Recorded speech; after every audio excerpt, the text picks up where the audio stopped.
இந்த வீடியோவில் நாம் பார்க்க போகிறது digestion of food and role of digestive enzymes in digestion and absorption. போன வீடியோவில் digestion என்ற process, அதாவது structure of digestive system அந்த மாதிரி பார்த்தோம். இப்போ நாம் பார்க்க போகிறது digestion of food and the role of digestive enzymes. எப்படி digestion நடக்குது, எப்படி என்சைம்ஸ் எல்லாம் டைஜஷன் ஆகிறதுக்கு ஹெல்ப் பண்ணுது. அதை பற்றி நாம் இந்த வீடியோவில் பார்க்க போகிறோம். Digestion of food and the role of digestive enzymes. Digestion of ஃபுட்டும் அந்த என்சைம்ஸோட வேலை என்ன என்றதை தான் இந்த வீடியோவில் நம்ம பார்க்க போகிறோம். The process of digestion converts the solid food into absorbable and assimilable forms. Digestion of food எப்படின்னா, நம்ம சாலிடான ஃபுட்டை எடுக்கிறோம், அதை அப்சார்ப் பண்ணுற மாதிரியும் அசிமிலேட் பண்ணுற மாதிரியும், அப்சார்ப் பண்ணி அதை யூஸ் பண்ணுற மாதிரி ஃபார்முக்கு மாற்றுறாங்க. This is accomplished by the mechanical and chemical process. அந்த டைஜஷன் பார்த்தீங்கன்னா எப்படி நடக்குதுன்னா, மெக்கானிக்கல் அண்ட் கெமிக்கல் ப்ராசஸ் மூலமாக மட்டுமே டைஜஷன் ஆஃப் ஃபுட் நடக்குது. digestion in the buccal cavity. First digestion எங்கே நடக்குது, நம்ம எங்கே சாப்பிட்றது வாய் வழியா. அந்த வாய் வழியா நடக்கிற அந்த டைஜஷன் அதுதான் buccal cavity. வாயிலிருந்து தொண்டை பகுதி வரையும் இருக்கிறது buccal cavity region. The smell, sight and taste as well as the mechanical stimulation of food in the mouth triggers a reflex action which results in the secretion of saliva. Smell, sight, taste. இப்போ சில பேருக்கு இந்த smell வாசனையை பார்த்தாவே எச்சல் ஊறும் இல்லையா? அது சில பேருக்கு கண்ணு பார்த்தாவே சாப்பிடணும் போல் அப்பயும் எச்சல் ஊறும்.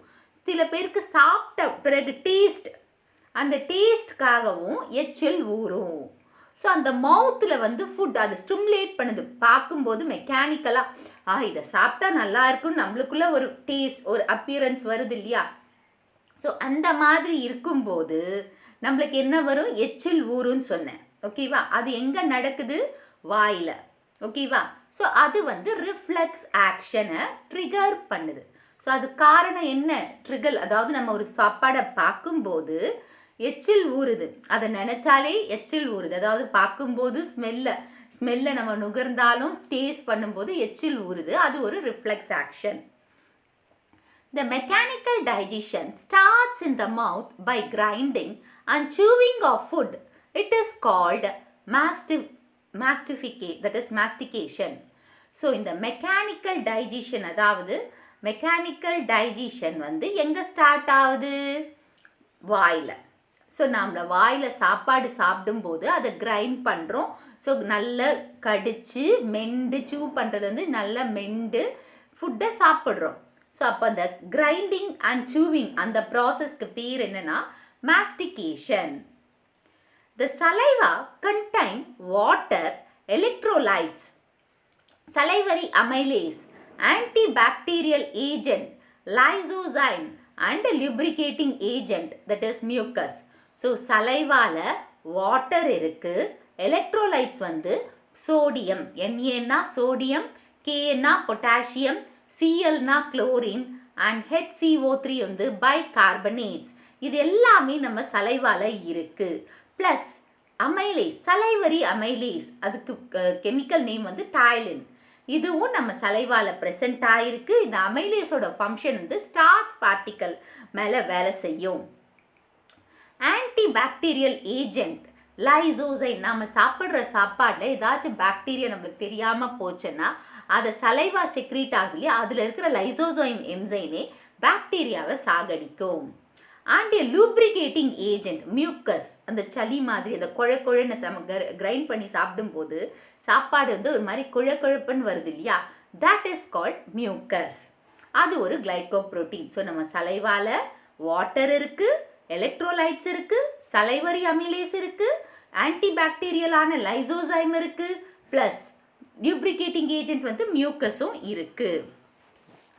The mucus in saliva prepares the food for swallowing by moistening, softening, lubricating and adhering the masticated food into bolus.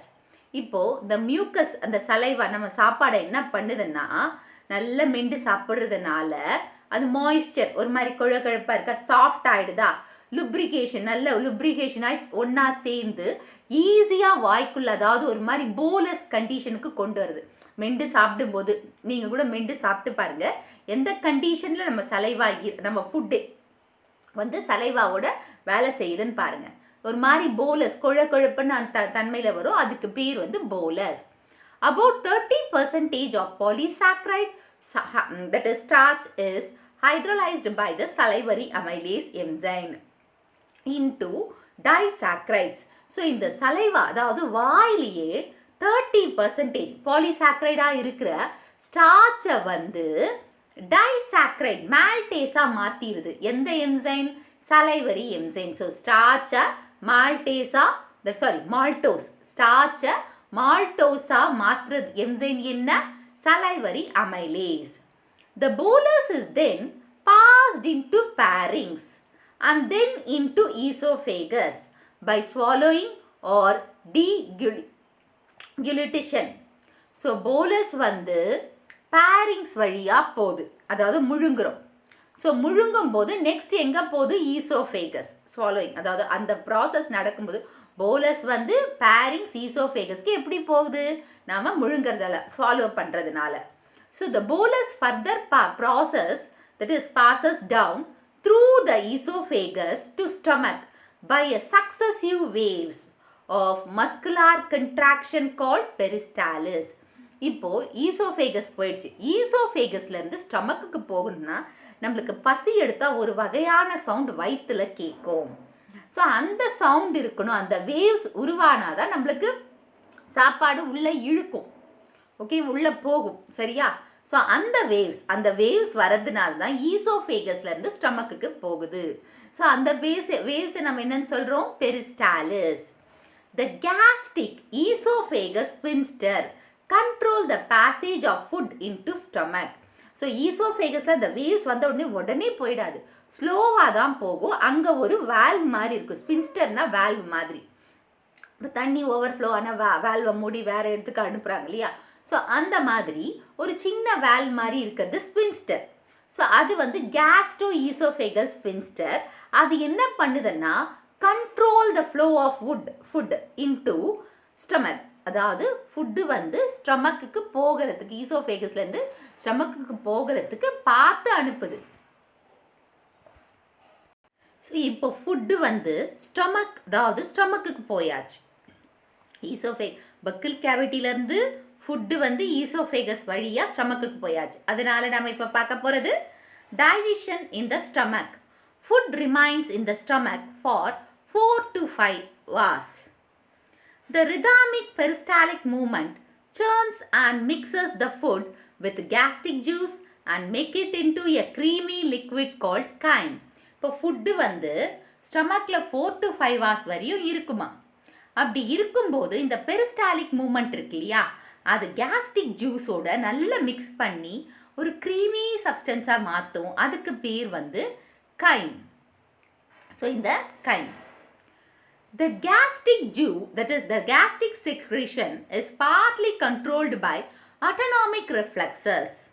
So the secretion of the gastric juice begins when the food is in the mouth. So in the gastric secretion வந்து reflexes ஓட வேலை, அதாவது autonomic reflexes ஓட வேலை. அவங்க தான் இந்த gastric secretion-ஐ control பண்ணிட்டு இருக்காங்க. அண்ட் இந்த gastric secretion எப்போ ஸ்டார்ட் ஆகும்னா நம்ம வாயில் ஃபுட்டு இருக்கும்போது அந்த gastric secretion செக்ரீட் ஆகும், ஓகேவா?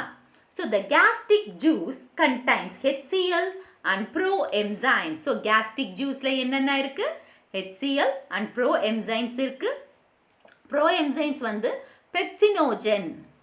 ஸோ பெப்சினோஜன் அதாவது HCl-ஓட எக்ஸ்போஸ் ஆகும்போது ஆக்டிவ் என்சைனாக இருக்காங்க பெப்சின். ஸோ பெப்சினோஜன்ன்றது ஒரு inactive form.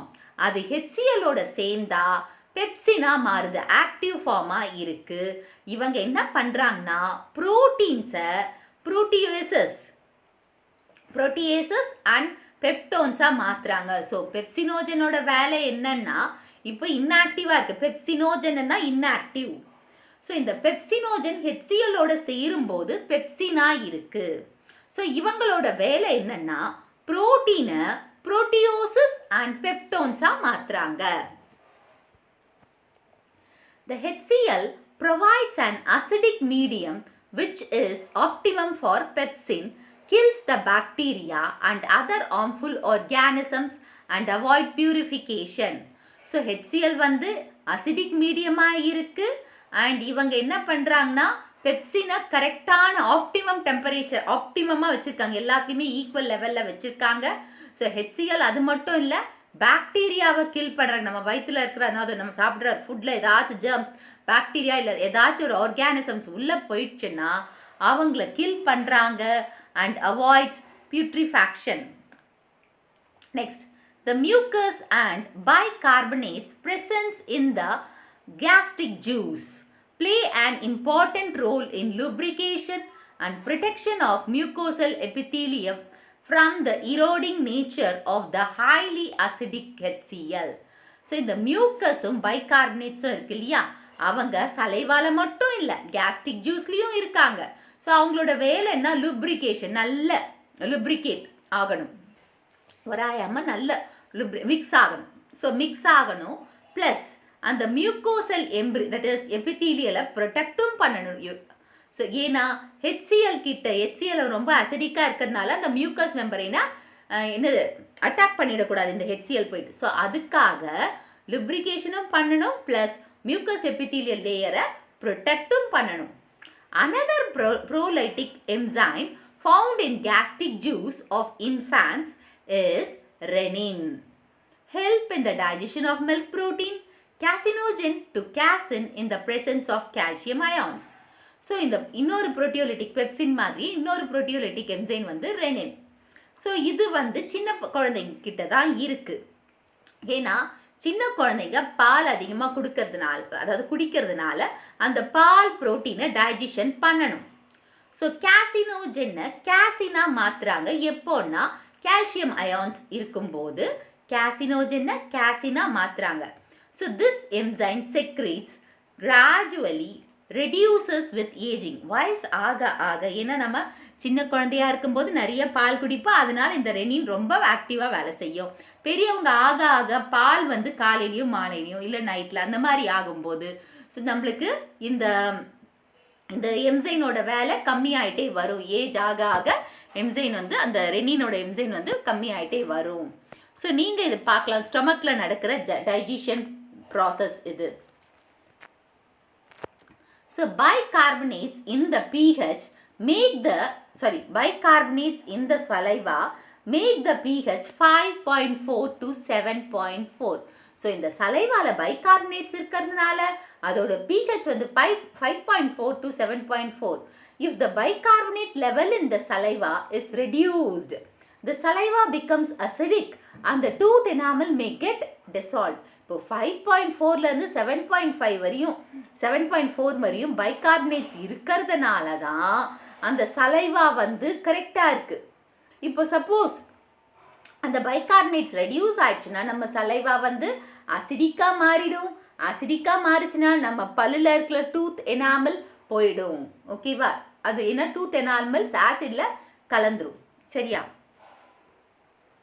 Digestion in the small intestine. So பக்கல் cavity பார்த்தாச்சு, ஸ்டொமக் பார்த்தாச்சு. இப்போ வந்து ஸ்மால் இன்டெஸ்டைன் பார்க்க போகிறோம். ஸோ எப்படி ஃபுட்டு வந்து தட் இஸ் பக்கல் கேவிட்டியிலேருந்து ஸ்டொமக்குக்கு வந்தது, இப்போது நெக்ஸ்ட்டு ஸ்டொமக்கில் இருந்து ஸ்மால் இன்டெஸ்டைனுக்கு வந்திருக்கு. ஸோ த பைல் ஜூஸ் இப்போ ஸ்டொமக்கில் முடிஞ்சிடுச்சு. நெக்ஸ்ட் ஸ்மால் இன்டெஸ்டைனுக்கு வரப்போகுது. ஸோ ஸ்மால் இன்டெஸ்டைன்லையும் சில ஜூஸஸ் இருக்குது. File, pancreatic and intestinal juice are the secretion released into the small intestine.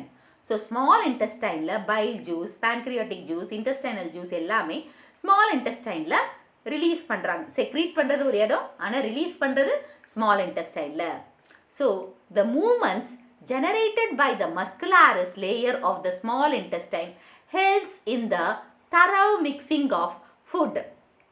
with various secretion in the intestine and thereby facilitate digestion. So இப்போ இந்த ஸ்டமக்கில் இருந்து small இன்டெஸ்டைனுக்கு food போகுது இல்லையா, அப்போ அந்த ஃபுட்டு வந்து நல்ல மிக்ஸ் ஆகி தான் போகும் ஸ்மால் இன்டெஸ்டைன். ஸோ நல்ல மிக்ஸ் ஆகுறதுனால இன்டெஸ்டைனில் இன்னும் ஃபர்தர் டைஜஷன் இன்னும் ஃபாஸ்ட்டாக நடக்கும், நல்லா நடக்கும். The bile content, so bile வந்து லிவர்லேயும் கால் பிளாடர்லேயும் செக்ரீஷன் நடக்கும். ஓகேவா?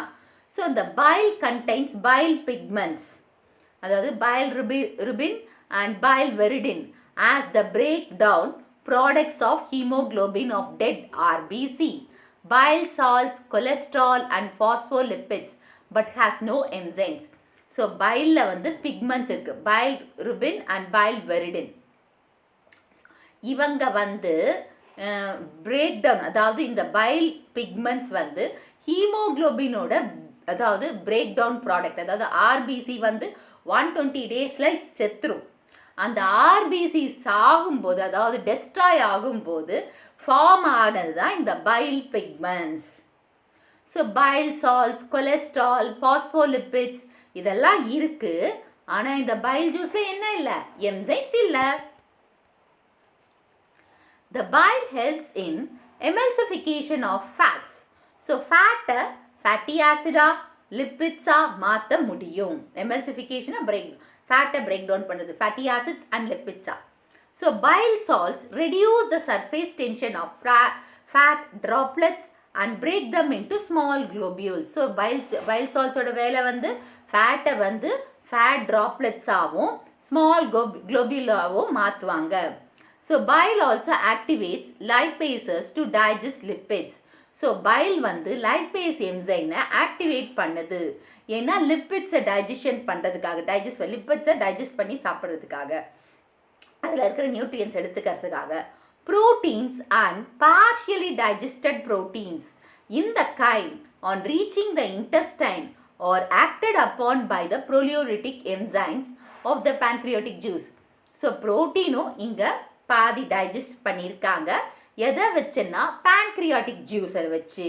ஸோ அந்த கைமில் சில ப்ரோட்டீன்ஸ் இருக்குது, அந்த ப்ரோட்டீன்ஸை டைஜஸ்ட் பண்ணுறதுக்கு ஹெல்ப் பண்ணுறது இந்த pancreatic juice, அது இன்டெஸ்டைனில் நடக்குது.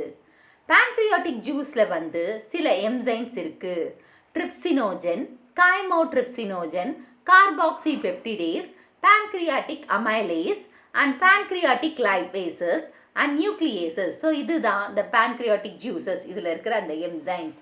இப்போ ட்ரிப்சினோஜன் என்ன பண்ணுதுன்னா என்ட்ரோகைனேஸ் என்சைமை ஆக்டிவேட் பண்ணுது. இஸ் ஆக்டிவேட்டட், அதாவது ட்ரிப்சினோஜன் வந்து என்ட்ரோகைனேஸ் என்சைம், அதாவது is activated by an enzyme enterokinase. Enterokinase enzyme தான் ட்ரிப்சினோஜனை ஆக்டிவேட் பண்ணுது. ஸோ இது வந்து இன்டெஸ்டைனல் மியூக்கோஸில் செக்ரீட் பண்ணுறாங்க. செக்ரீட் பண்ணி, அதாவது என்ட்ரோகைனேஸ் வந்து இன்டெஸ்டைனல் மியூக்கோஸாக செக்ரீட் பண்ணுறது இந்த என்சைம். இது ட்ரிப்சினோஜனோட சேர்ந்ததுன்னா ட்ரிப்சினா மாறுது ஆக்டிவ் ஃபார்மில். ஸோ இந்த என்சைம் ஆனால் அதுக்கப்புறம் விச் இன் டர்ன், அது மட்டும் இல்லாமல் கைமோட்ரிப்சினோஜன் pancreatic ஜூஸ்லேருந்து செக்ரீட் ஆகிற கைமோட்ரிப்சினோஜனையும் ஆக்டிவேட் பண்ணுது. ஸோ ட்ரிப்சினோட வேலை என்னன்னா ப்ரோட்டீன்ஸை பாலிபெப்டைட்ஸாகவும் பெப்டோன்ஸாகவும் மாற்றுது. கைமோட்ரிப்சினோட வேலை என்ன தெரியுமா? பெப்டைட் பாண்ட்ஸை அமினோ ஆசிட்ஸாக மாற்றுது. ஸோ ட்ரிப்சினோட வேலை ப்ரோட்டீன்ஸாக பாலிபெப்டைட்ஸ் அண்ட் பெப்டோன்ஸை மாற்றுது. கைமோட்ரிப்சின் வந்து பெப்டைட் பாண்டை அமினோ ஆசிட்ஸாக மாற்றுது. அண்ட் இந்த பேன்க்ரியாஸில் pancreatic amylase இருக்குது. சலைவரி அமைலேஸ் மாதிரியே pancreatic amylase இருக்குது. அவங்க என்ன பண்ணுறாங்கன்னா கிளைகோஜன் அண்ட் ஸ்டார்ச்சை வந்து மால்டோஸாக மாற்றுறாங்க. ஸோ கிளைகோஜன் அண்ட் ஸ்டார்ச்சை மால்டோஸாக மாற்றுறாங்க. லிப்பேஸ், ஸோ லிப்பேஸ் வந்து எமல்சிஃபைடு ஃபேட், அதாவது எமல்சிஃபைட் பிரேக் டவுன் ஆன ட்ரைக்ளிசரைட்ஸ் மேலே வேலை செய்யுது. ஸோ அது வந்து ஃபேட்டி ஆசிடாகவும் மோனோக்ளிசரைட்ஸாகவும் மாற்றுது. ஸோ மோனோக்ளிசரைட்ஸ் வந்து hydrolysed to fatty acid and glycerol. So monoglycerides திரும்பவும் ஹைட்ரலைஸ் பண்ணி ஃபேட்டி ஆசிட் அண்ட் கிளிசராலாக மாற்றுறாங்க. அண்ட் நியூக்ளியேசஸ், இந்த நியூக்ளியேசஸ் வந்து pancreatic ஜூஸில் நியூக்ளிக் ஆசிடை பிரேக் டவுன் பண்ணி நியூக்ளியோடைடாகவும் நியூக்ளியோசைடாகவும் பிரிக்கிறாங்க. Secretion of Brunner's gland, so Brunner's கிளாண்டில் இன்டெஸ்டைனல் கிளான்ஸ் இருக்குது. So intestinal juices of succus entericus. So இதோட இன்டெஸ்டைனல் ஜூஸ் இல்லைனா சக்சஸ் என்ட்ரிகஸ்ன்னு சொல்லுவாங்க. இன்டெஸ்டைன் கிளாண்டில் இருக்கிறது intestinal juice, அதுக்கு இன்னொரு பேர் வந்து succus entericus. So the enzymes in the intestinal juice such as maltase, lactase, sucrase, invertase, peptidase, lipase, nucleotidase, nucleosidase act on the breakdown product of the bile and the pancreatic digestion. So இதுதான் maltase-ஓட, அதாவது maltose மேலே maltase act ஆச்சுன்னா glucose plus glucose form ஆகுது. சுக்ரோஸில் sucrase enzyme சேர்ந்து glucose and fructose form ஆகுது. லாக்டோஸில் lactase சேர்ந்து குளுக்கோஸ் அண்ட் கேலக்டோஸாக மாற்றுறாங்க. டைபெப்டைட் ட்ரைபெப்டைட்ஸை பெப்டிடேஸ் என்சைம் வந்து அமினோ ஆசிட்ஸாக மாற்றுறாங்க. நியூக்ளியோடைடேஸ் வந்து நியூக்ளியோடைட் ப்ளஸ் ஃபாஸ்பேட்டாக பிரிக்கிறாங்க, ஃபாஸ்போரிக் ஆசிடாக. நியூக்ளியோசைடேஸ் என்சைம் வந்து சுகர் ப்ளஸ் நைட்ரஜன் பேஸாக பிரிக்கிறாங்க. டைக்ளிசரைட்ஸ் அண்ட் மோனோக்ளிசரைட்ஸை லைபேசஸ் வந்து fatty acid and glucose fatty acid and கிளிசராலாக மாற்றுறாங்க. ஸோ இதை தான் நம்ம ஸ்மால் இன்டெஸ்டைனில் the pancreatic juice, file juice, அந்த pancreatic juice, file juice, intestinal juice, இது மெயினாக வந்து இன்டெஸ்டைனல் ஜூஸோட ஃபங்க்ஷன். அதாவது இதில் இத்தனை என்சைம்ஸ் இருக்கு. ஸோ இத்தனை என்சைம்ஸ் வேலை செய்யுது அப்படின்றத போட்டிருக்காங்க. Next, the mucus along with the bicarbonate ions from the pancreas provides an alkaline medium of pH 7.8 for the enzymatic action. எப்போவுமே என்சைம் வந்து pH வந்து 7.8, அதாவது பேஸில் தான் இருக்கணும். ஸோ அப்படி இருந்தால் நல்ல வேலை செய்யும். அந்த pH 7.8 மெயின்டைன் பண்ணுறதுக்கு காரணம் பைகார்பனேட். இந்த பைகார்பனேட் எப்படி சலைவால இருக்கோ அதே மாதிரி பேன்க்ரியாஸ்லையும் இருக்குது. As a result of digestion, all macromolecules are found, that is all macromolecules of food are converted into the corresponding monomeric units. So digestion ஆன பிறகு என்ன நடக்குதுன்னா கார்போஹைட்ரேட்ஸ் வந்து மோனோசாக்ரைட்ஸாக பிரியுது, அதாவது glucose, fructose and galactose. Proteins வந்து அமினோ ஆசிட்ஸாக பிரியுது. Lipids வந்து fatty acids and glycerol. So இந்த பக்கம் இருக்கிறது எல்லாமே மேக்ரோமாலிக்யூல்ஸ். இந்த மேக்ரோமாலிக்யூல்ஸ் எல்லாம் மோனோமெரிக் யூனிட்ஸாக இந்த பக்கம் பிரியுது ஆஃப்டர் டைஜஷன். நம்ம எடுக்கும்போது மேக்ரோமாலிக்யூல்ஸாக எடுக்கிறோம். டைஜஷன் கம்ப்ளீட் ஆகும்போது மோனோமெரிக், அதாவது சிம்பிள் மாலிக்யூல்ஸாக பிரியுது. அதை தான் இங்கே போட்டிருக்காங்க. The simple substances thus formed are absorbed in the jejunum and ileum region of the small intestine. So நம்ம சாப்பிட்டது எங்கே அப்சர்வ் ஆகுது? ஸ்மால் இன்டெஸ்டைனில் இருக்கிற jejunum and ileum. The undigested and unabsorbed substance are propelled into the large intestine. இப்போது தேவையில்லாதது, digestion ஆகாதது, observe பண்ணது எங்கே தள்ளி விட்டாங்க? நெக்ஸ்ட்டு லார்ஜ் இன்டெஸ்டைனுக்கு போயாச்சு. Okay, the activities of the gastrointestinal tract are carried out by the neural and hormonal control for proper coordination of different parts. So நம்ம digestion ஒழுங்காக நடக்கணும்னா அது யாரோட கண்ட்ரோலில் தான் நடக்குது? நர்வ்ஸ் அண்ட் ஹார்மோன்ஸோட கண்ட்ரோல் தான். ஸோ அவங்க வேலை செய்யணும். Gastric and intestinal secretion are stimulated by neural signals. So gastric-க்கும் intestinal secretion இருக்கு இல்லையா, gastric juices, intestinal juices, அவங்களெல்லாம் யார் தூண்டு வைக்கிறாங்கன்னா neural signals, nerve signals வழியா. Hormones controlled for the secretion of digestive juices is carried out by the local hormone produced by the gastric and intestinal mucosa. So இந்த hormones control பண்ணிட்டு இருக்காங்க இல்லையா, அது வந்து யார் ப்ரொடியூஸ் பண்ணுறாங்கன்னா கேஸ்ட்ரிக் அண்ட் இன்டெஸ்டைனல் மியூக்கோசாலேருந்து ப்ரொடியூஸ் ஆகுது. ஸோ இப்போ இந்த எப்படி டைஜஷன் நடக்குது ஸ்மால் இன்டெஸ்டைனில், ஸ்டொமக்கில், பக்கிள் கேவிட்டியிலேருந்து படிச்சிங்க. எப்படி அந்த என்சைம்ஸ் ஹெல்ப் பண்ணுது அதையும் நீங்கள் படித்து அதாவது இப்போ நீங்கள் பார்த்துறதுனால உங்களுக்கு புரிஞ்சிருக்கும். ஸோ இந்த வீடியோ உங்களுக்கு பிடிச்சிருந்தா ஒரு like, share and subscribe to science easy tech channel.